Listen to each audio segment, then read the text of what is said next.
The night shift contract. Sarah Chen stared at the contract floating on her holoscreen, the bizarre sum of credits making her eyes water. Emergency deliveries always paid well, but this was different. This was the kind of money that could buy a small moon in the outer rim. Your biological signs indicate elevated stress levels, Sarah. Kirk's crystalline form shifted colors from its usual calm blue to a concerned violet. Perhaps we should decline this contract. She glanced at her navigator, still not entirely used to how the crystalline being's translucent body caught and refracted the ship's lights. After 3 years of partnership, Kirk's remained an enigma in many ways, but their ability to read human vital signs had saved her life more than once. With all due respect, partner, you're not the one still paying off student loans from Earth, Sarah replied, running a hand through her short black hair. Besides, when was the last time Galactic Express offered a Grade S contract to a human pilot? Kirk's crystalline lattices rearranged themselves in what Sarah had learned was their equivalent of a shrug. The destination is Nexus 6, a quarantined world. There are reasons why even the consortium avoids that sector. Sarah pulled up the planet's specs on another screen. Nexus 6 had been a promising colony world until 2 years ago, when all contact suddenly ceased. The official reports cited a containment breach at a research facility, but the rumors spoke of something far worse. The package is only the size of a bread box, Sarah said, tapping the manifest. In and out, 4 hours max. We don't even have to leave the ship. Your species has a fascinating obsession with measuring things in relation to baked goods, Kirk's observed, their form rippling with amber amusement. But you're deflecting. This contract's parameters are unusual. No landing coordinates, no recipient confirmation protocols, and the payment is being routed through 3 different shell corporations. Sarah spun her pilot's chair to face her partner directly. The bridge of the Lucky Star wasn't large, but it was home. Every surface reflected Kirk's shifting colors, creating an aurora of worry and curiosity. Look, I know it's sketchy, but we're haulers, not cops. If someone wants to pay us a fortune to deliver a mysterious package to a quarantine planet, that's their business.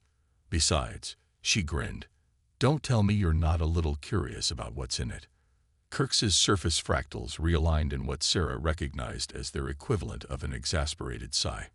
Curiosity is a trait your species seems determined to spread like a contagion throughout the galaxy. Very well.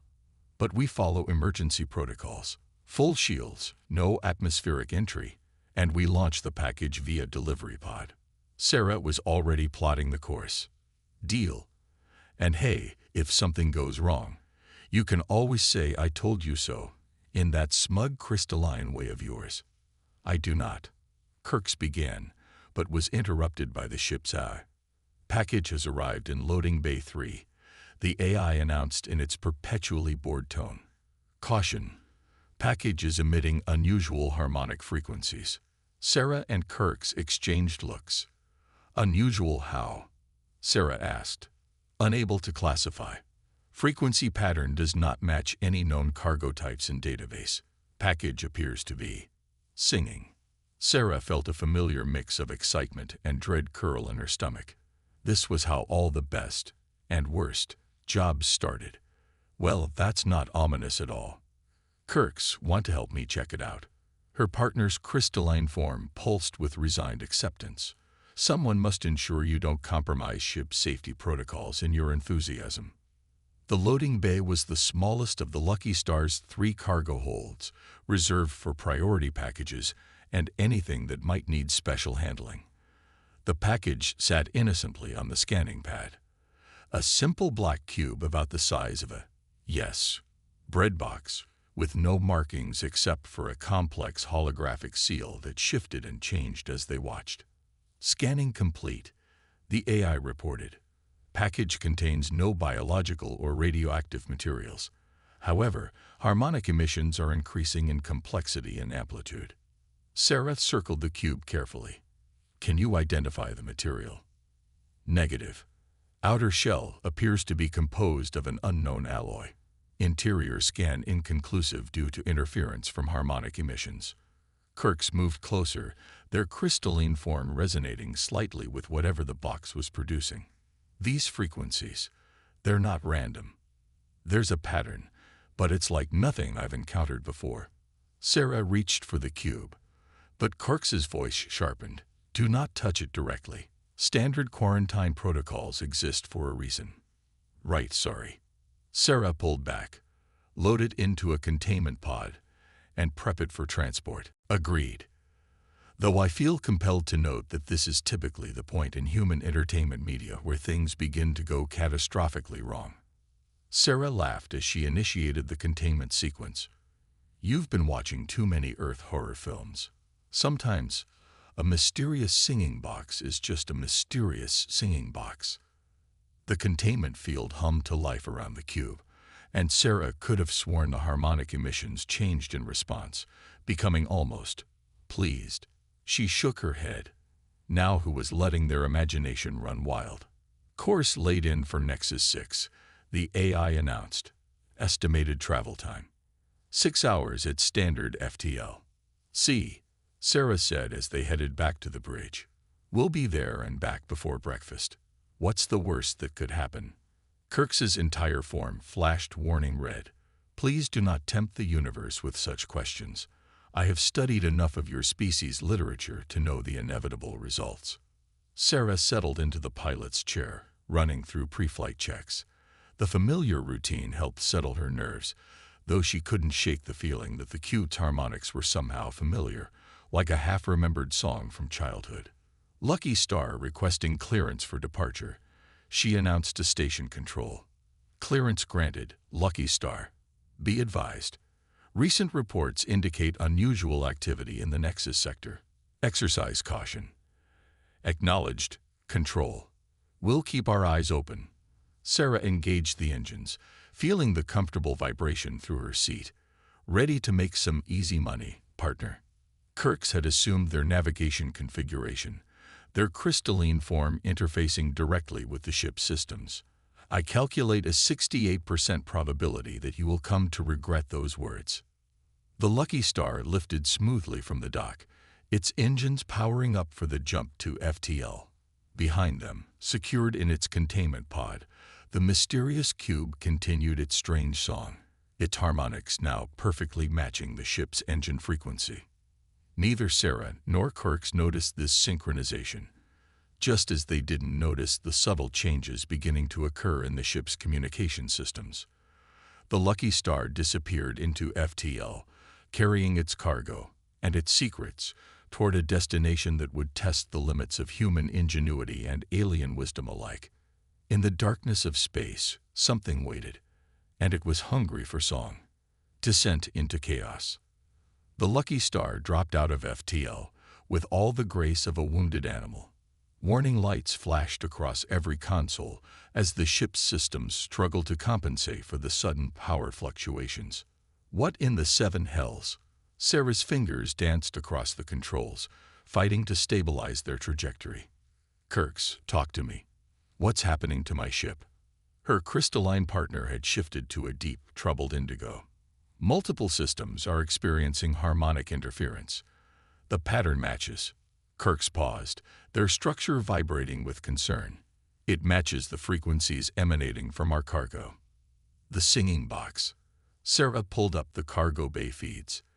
The containment pod holding their mysterious package was glowing with an inner light that pulsed in perfect rhythm with the ship's failing systems. How is that even possible? It's in a containment field. The field appears to be amplifying the signal rather than containing it. Kirks's voice carried an unfamiliar edge of fear. Sarah, look at Nexus 6. The planet filled their view screen, a swirling mass of purple storms and crystalline formations that hadn't been mentioned in any of the briefing materials.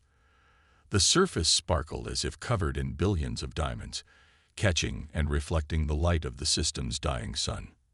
That's not right. Sarah checked their coordinates for the third time. The planetary surveys showed a standard terrestrial world. Forest, oceans, basic ecosystem. This looks like my homeworld. Kirk's finished, but wrong. Twisted. The crystalline structures are growing even as we watch. The ship's AI cut in, its usual monotone replaced by something approaching panic. Warning. Unknown entities approaching from the planet's surface. Harmonic signatures detected. Multiple points of origin. Sarah switched to tactical display. Hundreds of objects were rising from the crystal forests below, each one emitting the same strange frequencies as their cargo. They moved with impossible grace, leaving trails of musical light in their wake. "Tell me those aren't what I think they are," Sarah whispered. Kirk's form had contracted into their defensive configuration. "If you are thinking they are resonance parasites, then I cannot tell you that, as it would be a lie. My people have legends of such beings. They consume crystalline life forms, convert them into living transmitters. We thought they were extinct." Well, clearly someone forgot to tell them that. Sarah initiated evasive maneuvers as the first wave of creatures approached. Up close, they looked like flying jellyfish made of living crystal, each one humming with its own unique frequency that somehow formed part of a larger, haunting melody. "The package," Kirk said suddenly. "It's responding to them. Sarah, we must jettison it immediately." Agreed. Sarah reached for the cargo release controls, but her hand froze midway. The song had changed, becoming something beautiful, familiar, like a lullaby she'd heard in a dream. "Sarah." Kirk's sharp tone snapped her out of the trance. "They are attempting to influence your neural patterns. Human music centers make you particularly vulnerable to their harmonics." She shook her head to clear it, but the damage was done. More of the crystalline creatures had surrounded the ship, their combined frequencies creating a cage of pure sound. The Lucky Star's engines screamed in protest as they tried to break free. Initiate cargo jettison. Authorization, Chen Alpha 7. Sarah commanded. Unable to comply, the AI responded. "Cargo bay doors are not responding. Internal systems are being overridden by an unknown source." The tactical display showed more creatures rising from the surface. Hundreds became thousands, their combined song growing stronger with each passing moment. The ship's hull began to resonate in sympathy, creating new harmonics that made Sarah's teeth ache. "Kirk's, can you interface with the ship's systems? Override whatever they're doing." Her partner's crystalline form was vibrating dangerously. "Negative. The frequencies, they're trying to reshape my molecular structure. I must maintain focus on resistance or risk conversion." Sarah watched in horror as patches of Kirk's usually smooth surface began to crystallize in new patterns, matching the structures they'd seen on the planet's surface. Her friend was fighting a battle on a molecular level, and they were losing. "New contact," the AI announced. "Large structure detected on the surface. Previous planetary surveys indicated no artificial constructions in this region." The view screen showed what looked like a massive crystal spire rising from the forest below. But unlike the organic chaos of the surrounding growth, this structure was clearly designed. Regular patterns spiraled up its length and at its peak. "That's a research station," Sarah breathed. "Or what's left of one." The quarantine breach.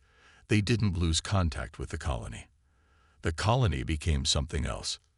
The crystalline creatures had completely surrounded them now, their song reaching a crescendo that made Sarah's vision blur. Through the haze, she saw the cargo bay feeds showing their mysterious package literally melting through its containment field. "Sarah," Kirk's voice was strained, "I believe I know what our cargo truly is. It's not a weapon. It's a key." The ship's systems began to power down one by one as the harmonic cage tightened. The last thing Sarah saw before the main power failed was the cargo bay doors opening of their own accord, their precious delivery floating out to join its crystalline cousins. "Kirk's," Sarah called into the darkness. "What do we do now?" Her partner's response was almost lost in the overwhelming song that now filled every corner of the ship. "We prove why the galaxy fears human improvisation." As emergency power kicked in, casting the bridge in blood-red light, Sarah realized two things. First, they were being pulled down toward the transformed research station by some kind of harmonic tractor beam. Second, she could hear Kirk's humming softly, producing a counter-frequency that somehow made her head clearer. The hunt had begun, but whether they were the hunters or the prey remained to be seen. Through it all, the song continued, building toward something. An awakening, a transformation, a moment when the barrier between organic and crystalline, between music and mathematics, between reality and nightmare, would finally shatter. And Sarah Chen, the last human in a system gone mad with music, allowed herself a grim smile. Because if there was one thing humans knew how to do, it was change the tune. The hive mind. The Lucky Star's emergency landing was anything but lucky. Sarah managed to guide the failing ship into one of the research station's open hangars, but the crystalline growths covering every surface made it less like parking and more like being digested. Kirk's, Sarah called out in the red-tinged darkness. Status report. Her partner's usual gentle glow had dimmed to a faint pulse. Maintaining molecular cohesion, difficult. The resonance patterns are invasive. Like a virus made of mathematics. Sarah unbuckled from her pilot's chair, fighting down a wave of dizziness as the alien music pulsed through her skull. The bridge instruments were dead, but her old-fashioned wristwatch was still working. Simple mechanical devices, she realized, were immune to the harmonic interference. "Can you move?" she asked, already reaching for the emergency kit under her console. Inside was a basic pressure suit, not rated for space, but enough to protect against hostile atmospheres. Kirk's crystalline form shuddered and reshaped itself into a more mobile configuration, though Sarah could see irregular growths forming along their edges. Affirmative. But Sarah, you should know. I can hear them. Their thoughts, their purpose. They are a collective. Like a hive mind. Sarah pulled on the pressure suit, checking the seals twice. The helmet's heads-up display flickered to life, running on its own isolated power supply. More complex, each crystal entity is both individual and part of the whole. They are composing something, a grand symphony that will reshape reality itself. Kirk's voice became strained. The package we delivered was the final movement. A catalyst. Sarah finished sealing her suit just as the ship's hull began to sing. Crystalline growths were spreading across the viewports, transforming the transparent material into something that resonated with the ever-present melody. "We need to move," she said, grabbing her repair kit. The tools inside might not be weapons, but they were better than nothing. "Any idea what these things want?" Kirk's managed to flow toward the bridge exit, their usual smooth movement now jerky and forced. "They seek perfection through harmony. All matter contains basic frequencies. They believe they can tune the universe." The ship's corridors were already transforming, crystal formations growing like frozen music made solid. Sarah's suit sensors picked up complex harmonics from every surface. The temperature was dropping rapidly as the crystals spread, absorbing energy to fuel their growth. "The research station," Sarah said as they made their way to the cargo bay. "What were they studying here?" "Based on the patterns I'm receiving." Kirk's paused, fighting another wave of crystallization. "They were investigating naturally occurring harmonic resonances in spacetime.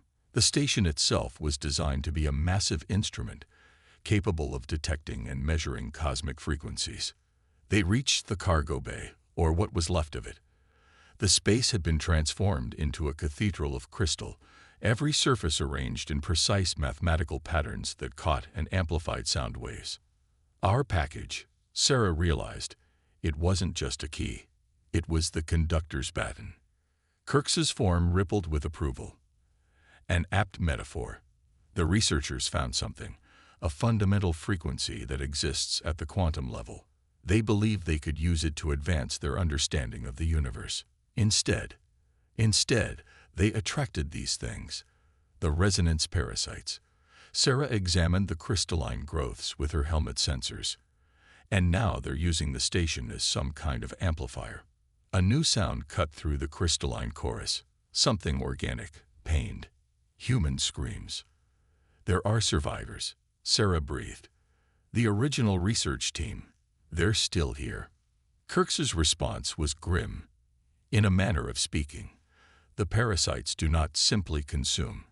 They preserve, transform. The researchers have become part of the symphony. Sarah's suit sensors picked up movement throughout the station. Figures that might once have been human walked the crystalline corridors, their forms partially transformed into living instruments. Each one contributed their own note to the overwhelming melody. How do we stop this? Sarah asked, her voice barely a whisper. If they complete their symphony, the harmonics will spread exponentially, Kirk said. Planet by planet, system by system, all matter will be converted into crystalline resonators. The galaxy itself will become one vast instrument. Sarah turned to her partner, noting with horror how much of their form had been altered. Kirk's was fighting it, but the transformation was spreading.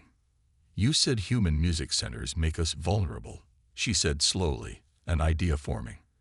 But that works both ways, doesn't it? We understand music differently than any other species. We don't just hear it. We feel it, interpret it, change it. Kirk's form brightened slightly. You are suggesting every symphony needs a conductor, Sarah said, pulling a small device from her repair kit. And every performance can be disrupted by someone playing out of tune. The device was simple, a sonic screwdriver used for precision repairs in tight spaces. But with some modifications. I need you to help me understand their frequency patterns, Sarah said, already working on the tool. If we can't stop the symphony, maybe we can change it. Add some human improvisation to their perfect mathematical harmony. Kirk's crystalline surface rippled with what might have been hope, a counter-melody. But Sarah, the risks are better than letting these things convert the whole galaxy into their personal orchestra. She finished modifying the tool. Besides, humans have been ruining perfectly good music since we first invented it. It's practically our specialty. The crystalline growths around them pulsed with new intensity, as if sensing their plan. The transformed researchers began converging on their position, their partially crystalline forms reflecting and refracting the emergency lights. Ready to raise some hell, partner? Sarah asked, activating her modified screwdriver. It hummed with potential, waiting for the right moment to add its voice to the cosmic symphony. Kirk's managed to form what Sarah recognized as their version of a smile. As you humans say, let's face the music. Above them, through the crystal-covered viewport, they could see the swarm of resonance parasites descending. The final movement was beginning. But this time, humanity would have its say in the performance. And Sarah Chen, armed with nothing but human ingenuity and a modified repair tool, prepared to teach an alien hive mind why sometimes the most beautiful music comes from breaking all the rules. Symphony of Survival. The modified sonic screwdriver hummed in Sarah's hands, its frequency clashing with the crystalline symphony around them. Each discordant note sent ripples through the transformed structure of the research station, like dropping stones into a pool of liquid music. The parasites are responding, Kirk's warned, their own form now more crystal than alien. They're curious. Your disruption doesn't follow any known mathematical patterns. That's because I'm not following patterns, Sarah said, adjusting the tool's output. I'm playing jazz. The crystallized researchers had formed a circle around them, swaying in time with the station's overwhelming melody. Their partially transformed bodies caught and reflected light in impossible ways, creating a kaleidoscope of musical mathematics. Jazz? Kirk's remaining organic surfaces pulsed with confusion, the human art form based on deliberate mathematical chaos. Sarah grinned behind her helmet visor. Exactly. These parasites understand perfect harmony, right? Well, humans spent centuries perfecting the art of imperfection. Listen to this. She adjusted the screwdriver again, producing a series of notes that seemed to stumble over each other, creating harmonies that shouldn't work but somehow did. The crystalline beings around them shuddered, their perfect resonance disrupted by sounds that defied their understanding. Fascinating, Kirk's observed. Their collective consciousness is attempting to analyze and incorporate the new frequencies, but the patterns keep shifting. They cannot predict where the next note's coming from. Sarah finished. That's the beauty of improvisation. Now let's see what happens when we add some blues to their classical performance. She began moving through the station, her modified tool producing a wandering melody that drew from every genre of human music she could remember. Jazz merged into rock, folk blended with hip-hop, classical collided with electronic. Each new sound sent ripples of confusion through the crystalline network. The transformation is slowing, Kirks reported, managing to flow alongside her despite their increasingly rigid form. But Sarah, they're adapting, learning. The hive mind is evolving. As if to prove the point, the station's own song began to change, attempting to incorporate Sarah's chaotic elements into its grand design. The crystalline growths pulsed with new patterns, more organic, less mathematical. Then we change faster, Sarah said, leading them toward the station's central chamber. Kirks, I need you to tell me everything you can about their base frequency, the one the researchers found. Her partner's response was strained, fighting against the crystallization that threatened to consume them. It's fundamental, the underlying resonance of space-time itself, but accessing it directly would be exactly what we need. Sarah checked her suit's power levels. These things want to reshape reality through harmony. Fine. Let's show them what happens when you let a human rewrite the sheet music. They reached the central chamber, a vast cathedral of crystal that seemed to contain every sound ever made.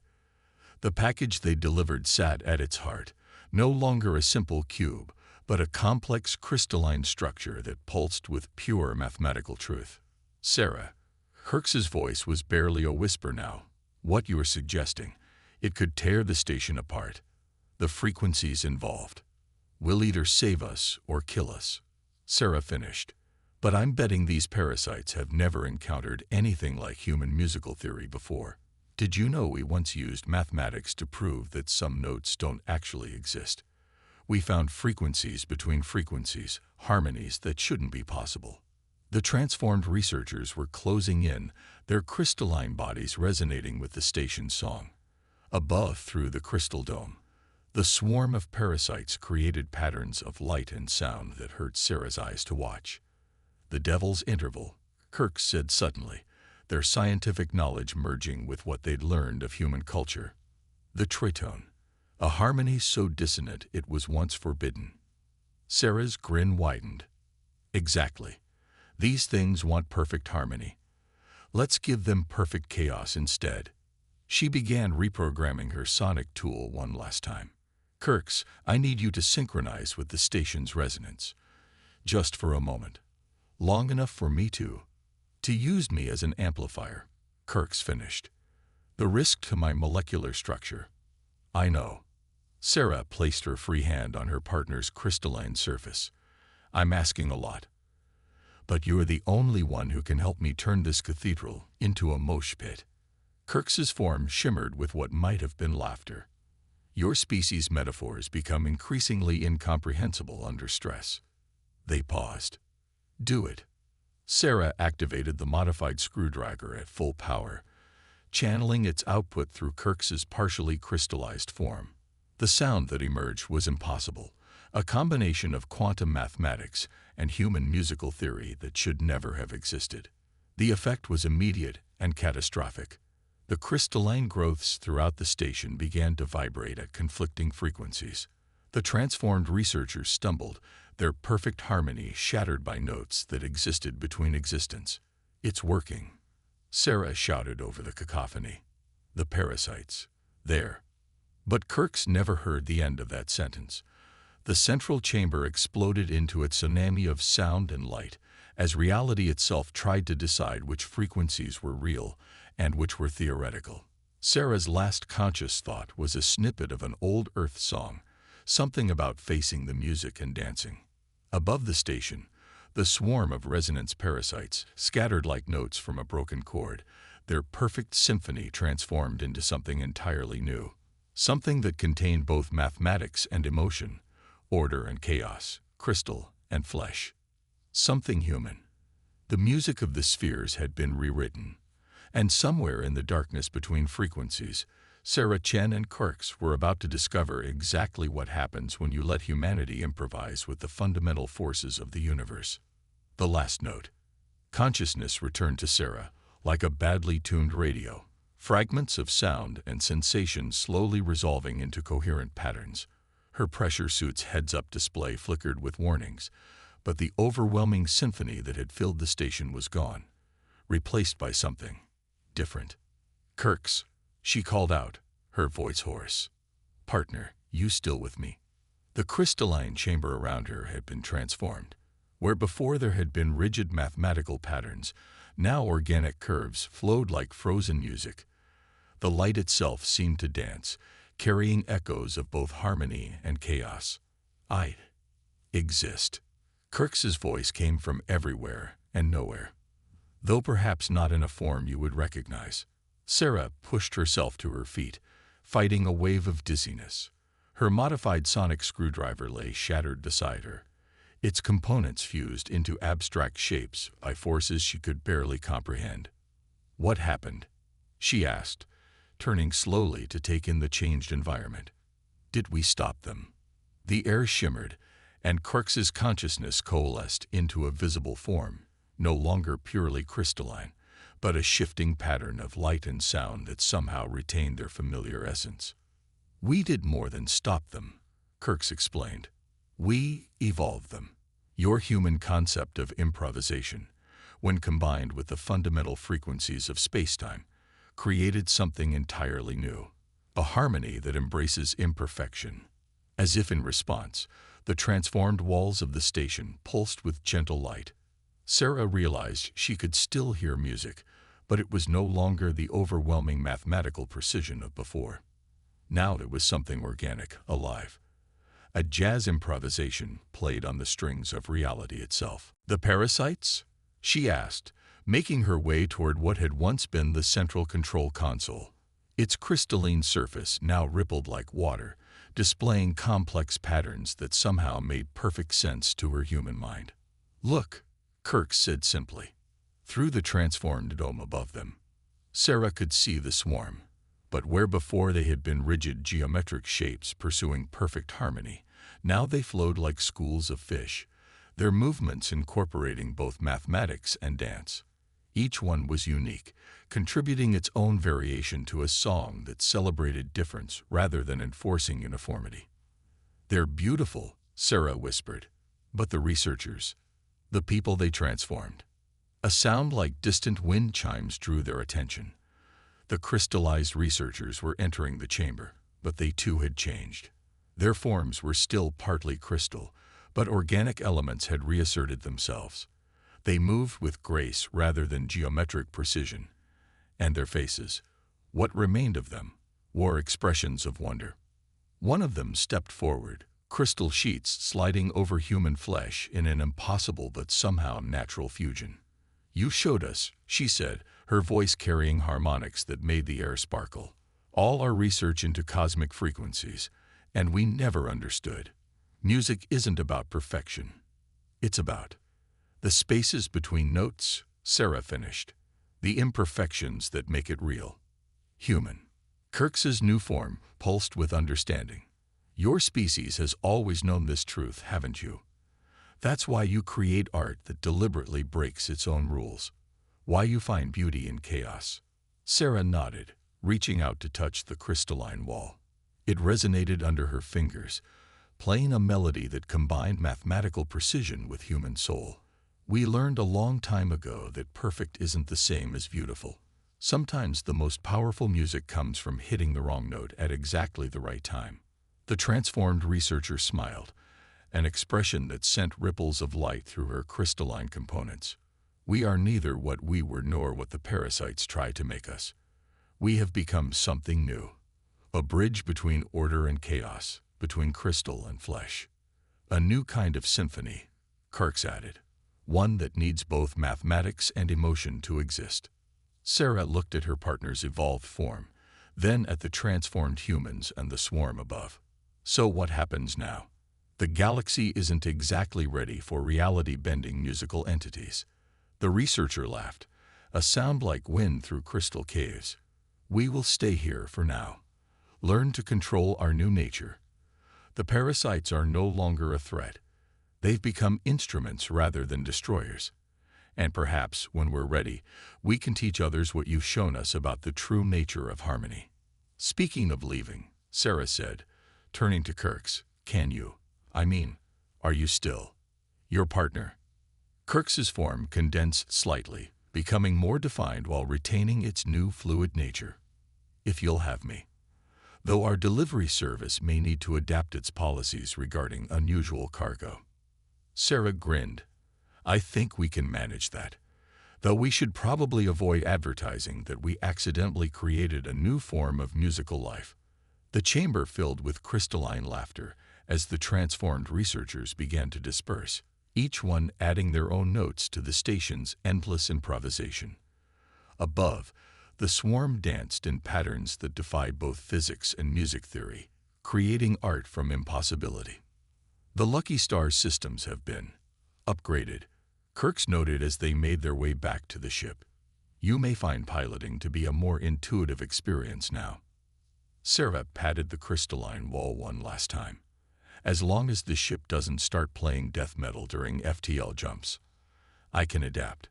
Their ship had indeed changed, its hull now a subtle blend of technology and living crystal. But the pilot's chair still fit her perfectly, and when she rested her hands on the controls, she could feel the engines humming in harmony with her own heartbeat. You know, she said as they prepared for departure, we never did get paid for that delivery. Kirk's form shimmered with amusement. Perhaps some payments cannot be measured in credits. As the Lucky Star lifted off, its new hybrid systems singing with possibility, Sarah thought about the music they'd created. A symphony of survival that had turned destruction into evolution, enemies into artists. Above them, the swarm formed a farewell pattern that spelled out words in crystalline light. Thank you for teaching us to dance. Sarah Chen, human pilot and accidental musical revolutionary, set course for open space. Behind them, Nexus 6 pulsed with its new rhythm, a testament to what happens when humanity's creative chaos meets the universe's mathematical precision. And in the space between stars, a new kind of music played on.